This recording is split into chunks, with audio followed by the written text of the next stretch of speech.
This video is a follow-up to my video from a few weeks ago. In that video, I talked about how I felt that too many of us, myself included, have forgotten how to just sit and listen to music. I talked about how I feel guilty sometimes for not multitasking while I'm listening. And I want to say I appreciated everybody's comments on this topic.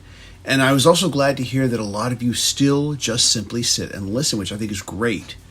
I do want to state, though, that while I definitely want to get back to my old habits of doing exactly that, just listening, with nothing but the album art, liner notes, and lyric sheets to look at, or even with my eyes closed and just listening and letting the images fly through my head, which is another thing I used to do. I do want to add that while all of this is true, there is also nothing wrong with listening while doing physical tasks. Listening to music definitely motivates me when I'm exercising. I definitely enjoy hearing music when I'm in the kitchen making something to eat, or doing laundry, or cleaning house, and any other number of mundane physical activities that, in my opinion, don't take too much brain power or concentration. I even have a small waterproof Bluetooth speaker for the shower because I find taking a shower to be incredibly boring, so I like having something to listen to.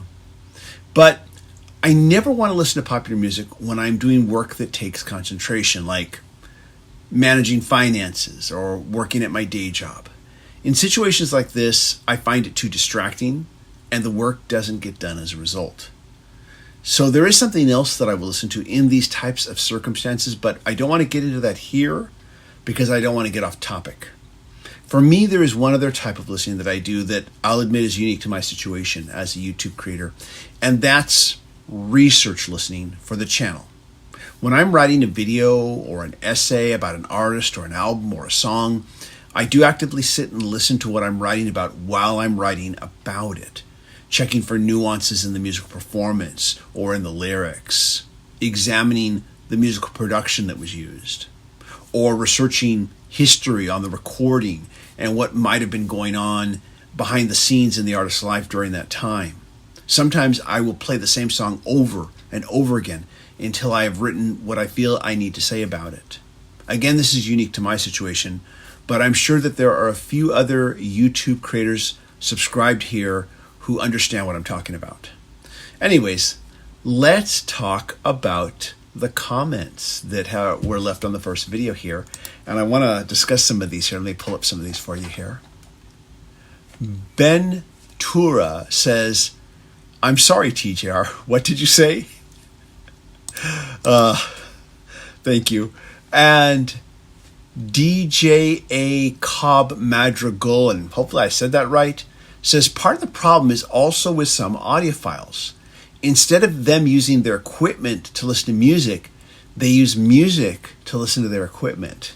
I've never really heard this described in this way, but yeah. And I appreciate that you said some audiophiles. As much as I got to do a video about the definition of the word audiophile, what it has meant to me, what I think it means to others, and how I think that term gets misused now. But I'm not comfortable with calling myself an audiophile because of the very type of audiophiles you are describing. We have a comment here from Don Nicholas 7552. "I still listen to music the same way I did when I was a teenager. I set aside some free time and just listen to the music. I miss the days of going into a record store and seeing a new LP release, then rushing home to listen to it." Yeah, same here. And right on, I'm glad you're still able to do that. And I need to get back to that myself. We have one here from Del Sahat Jacques 7203. I know I butchered that. "Hello, TJR. You're perfectly right, but it was our generation." Love that. Thank you. Joseph Blue 4135 says, "There was a ritual to going to the record store and flipping through albums." Definitely there was. I agree. Finding something new or older that interested you, you bring it home, carefully cut the shrink wrap, look at the art, and proceed to just settle in and listen to the album from first track to last track. It's the ritual we are missing. Yeah, I agree. I think that's another reason, like I said, why people have gotten more into vinyl. And not just our generation, but the younger generation too. Kevin Pasquale says, Full album listens are a fantastic experience. There's a sense of completion and resolution. Indeed, there is. That is so true. Anthony S4159 says, you and Rick are so right. Part of the problem is the easy access to music these days. I too remember having to save up my hard-earned money back in the early 80s to buy records. I can remember when I was 13 or 14 going to Tower Records with $30 in my pocket and wanting to buy 5 albums that I had my eye on for a few months. My parents didn't give me that money. I think I earned it doing odd jobs around my neighborhood. So when I went up to the counter to buy the 5 albums and the total came to 32 or 33 with tax, I was thinking about which album I was going to buy. As I was thinking, the adult behind me stepped forward and offered to pay the difference with no strings attached. I remember feeling so thankful to this person. As an adult today, I often look out for a similar opportunity to pay the gift forward. That's great. I'm glad you do that. And I have to admit, that experience never happened to me. But you were fortunate to have that, and I'm glad. Derek Roberts, 6654, says, watching this video for some reason, it aroused a memory. I remember as a kid, I used to make a port out of album covers. Okay.